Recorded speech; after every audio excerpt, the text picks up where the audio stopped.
मेरुदंड के अंदर होना या चक्रों का जागृत होना या ऊर्जा को ऊपर की तरफ लेकर जाना, ये इतनी आसानी से घटित नहीं होता। इसका क्रम बक्रम बताने की कोशिश करूँगा मैं कि ये साधना किस साधना से ये जो चक्र हैं ये ऊर्जा अपने ओर खींचते हैं या ऊर्जा चक्रों को जागृत करते हुए ऊपर की ओर चढ़ती है।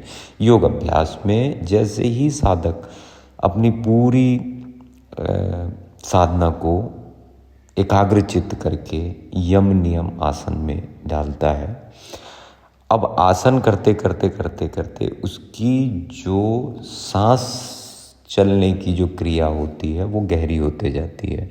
एक सामान्य आदमी एक सांस में जितना कार्य कर सकता है, एक योग अभ्यास का साधक एक सांस में उससे ज़्यादा ही योग्यता बढ़ जाती है उसकी कार्य करने की योग्यता बढ़ जाती है। अब जब ये गहराई बढ़ती है तो इसको रूपांतरण मिलता है प्राणायाम से। अब प्राणायाम से रूपांतरण आप अगर एक लय में करते रह रहे हैं, जैसे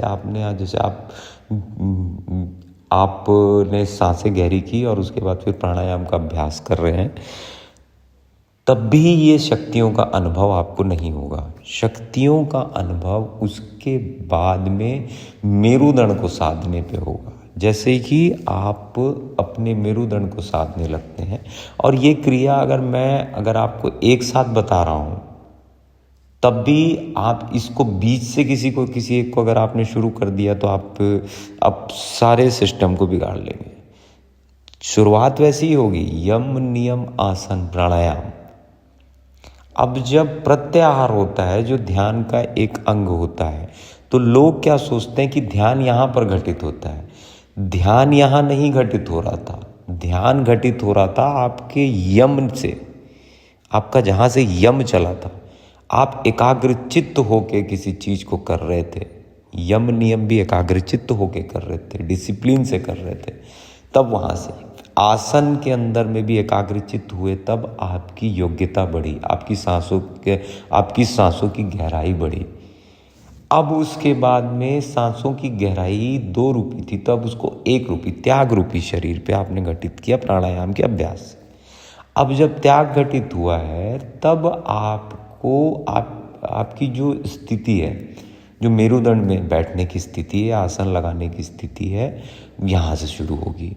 अगर आपकी यात्रा एकाग्रचित्त होके शुरू हुई है, तो एकाग्रचित्त होके आप इस साधना में अगर आएंगे तो आपको ध्यान के पूरी मीनिंग और पूरे मायने समझ आते हैं।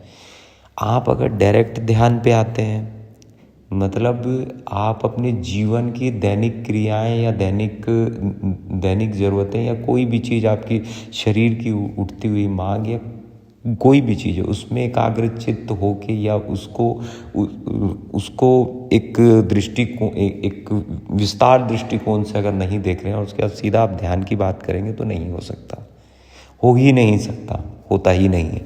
इसीलिए जो लोग इस बात का दावा करते हैं कि चक्र को जागृत करना या शक्तियों को ऊपर चढ़ना या उनकी हरकतें या उनकी जो कार्य जो उनके जीवन में देखा जाता है, तो वो ऊर्जा नहीं दिखी जाती, ऊर्जावान नहीं दिखता, छिन दिखती है सब चीज़ें। और यही कारण होता है कि सिर्फ बातें रह जाती हैं और चक्र अपनी जगह में ही रहते हैं और बातें बस रह जाती हैं और कुछ नहीं। देखिए, अभ्यास ऐसा है कि अगर आप इसमें अभ्यास कर रहे हैं तो आपकी दोनों नाड़ी, जो नाक के दोनों छेद हैं, मैं इसको किसी नाम से नॉमिनेट नहीं करूँगा, ये दोनों छेद हैं, ये दोनों जिस समय फुल फील होता है, आपके अंदर से जब पूर्णता फील होने लगेगी, जब साधक पूर्ण होने लगेगा, किससे पूर्ण होने लगेगा? अपनी सांसों से पूर्ण होने लगेगा, तो उसके अंदर में ये दोनों नासिका है, की छिद्र है ये इक्वल चलने लगेगी, सम की मात्रा में चलने लगेगी। थोड़ा बहुत फर्क हो सकता है, लेकिन जैसे ही ये सम की उस स्थिति पे आते जाएगी, एक ध्यान में अवस्था घटित होने लगती है साधक के जीवन में। उसके बाद में फिर उसको साधना होता है अपने मेरुदंड को सीधा रखेगा। जो भी आसन उसको लगाना है, चाहे वो पद्मासन लगाए, चाहे वो सुखासन लगाए, चाहे वो सिद्धासन लगाए, और उसके बाद में अपने